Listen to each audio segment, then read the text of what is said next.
What are the chances of your husband being awarded alimony if you make significantly more? My name is Goldman. I'm the director and founder of Goldman and Associates. Our firm has a primary focus on family law issues here in Michigan. And today we're going to continue our video series designed to educate and inform the public, so please subscribe to our channel. You have to understand one thing about alimony. Alimony is sort of income-based, it's need-based. To some degree, there's a fault factor that could play into it, so I guess one could argue it might be somewhat fault-based. It's not gender-based. So when somebody says, well, if I'm the wife, what are the chances are that I'm going to have to pay my husband alimony if I make more than he does? And the answer is, if you meet the criteria, it doesn't matter who it is. It's not based on gender. It's based on dollars. So if in fact you're making more, the court's going to do the calculation, and yes, you may end up paying alimony if you meet the general criteria. Now, let's talk about that briefly.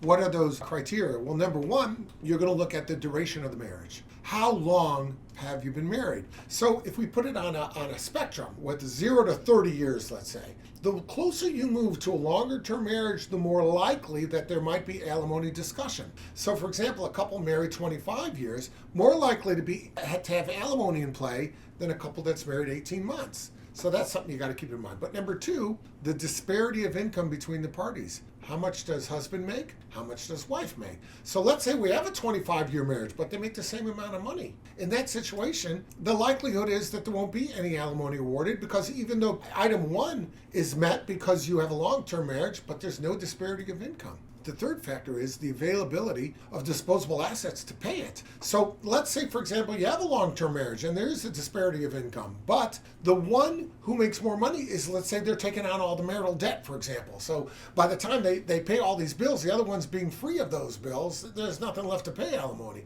In that situation, one could argue that the court might say that alimony will be forever barred, because there's got to be money to pay it. No matter how you slice it, there's a practicality to it. The court, for example, could find that somebody's very guilty of breaking down the marriage, and you know, it's a long-term marriage and all of that. But if the parties are both on disability, collecting $1,000 a month from Social Security disability from the government, of course not going to order any alimony, because there's no money to pay it. So there's a practical aspect to it. But I will tell you this, remember one thing, alimony is not gender-based. So just because you may be the wife and your husband may not make as much money as you and you make more, don't think that the old model was that the husband paid the wife, and therefore even if you make more, you're going to be absolved. Because it doesn't work like that. It's based on the dollars, it's based on the duration and the ability to pay it. And if those things are in play, you can expect that alimony will be part of the discussion as the attorneys analyze how to resolve your case. Now,